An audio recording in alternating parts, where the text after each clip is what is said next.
সুবর্ণচরে ছেলের করাতের কোপে গুরুতর আহত পিতা। নোয়াখালীর সুবর্ণচর উপজেলায় পারিবারিক বিরোধের জেরে ছেলের হামলায় গুরুতর আহত হয়েছেন এক বৃদ্ধ পিতা। মঙ্গলবার সকাল আনুমানিক 11টার দিকে চর জুবিলি ইউনিয়নের উত্তর বাগ্যা এলাকায় এ ঘটনা ঘটে। আহত কাইয়ুম আলী বয়স ৬৫কে প্রথমে সুবর্ণচর উপজেলা স্বাস্থ্য কমপ্লেক্সে নেওয়া হয়। পরে তার অবস্থার অবনতি হলে উন্নত চিকিৎসার জন্য নোয়াখালী জেনারেল হাসপাতালে পাঠানো হয়। পরিবারের অভিযোগ, অভিযুক্ত ছেলে মোহাম্মদ আক্তারুজ্জামান দীর্ঘদিন ধরে নেশাগ্রস্ত ও সংসারে অমনোযোগী। ঘটনার দিন সকালে তিনি পিতার কাছে টাকা দাবি করেন এবং সম্পত্তি নিজের নামে লিখে দেওয়ার জন্য চাপ সৃষ্টি করেন।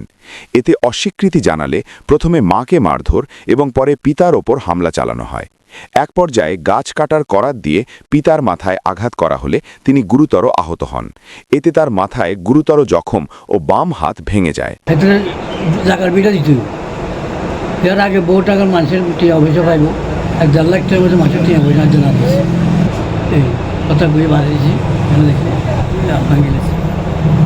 সুবর্ণচর উপজেলা স্বাস্থ্য কমপ্লেক্সের চিকিৎসক ডাক্তার জাকির হোসেন জানান, আহতের মাথায় একাধিক সেলাই দিতে হয়েছে এবং তার হাতের অবস্থা গুরুতর। এ ঘটনায় অভিযুক্তের স্ত্রী ও ছেলের সম্পৃক্ততার অভিযোগও রয়েছে। চরজব্বার থানার ভারপ্রাপ্ত কর্মকর্তা জানান, লিখিত অভিযোগ পাওয়া গেছে। তদন্ত শেষে আইনগত ব্যবস্থা নেওয়া হবে।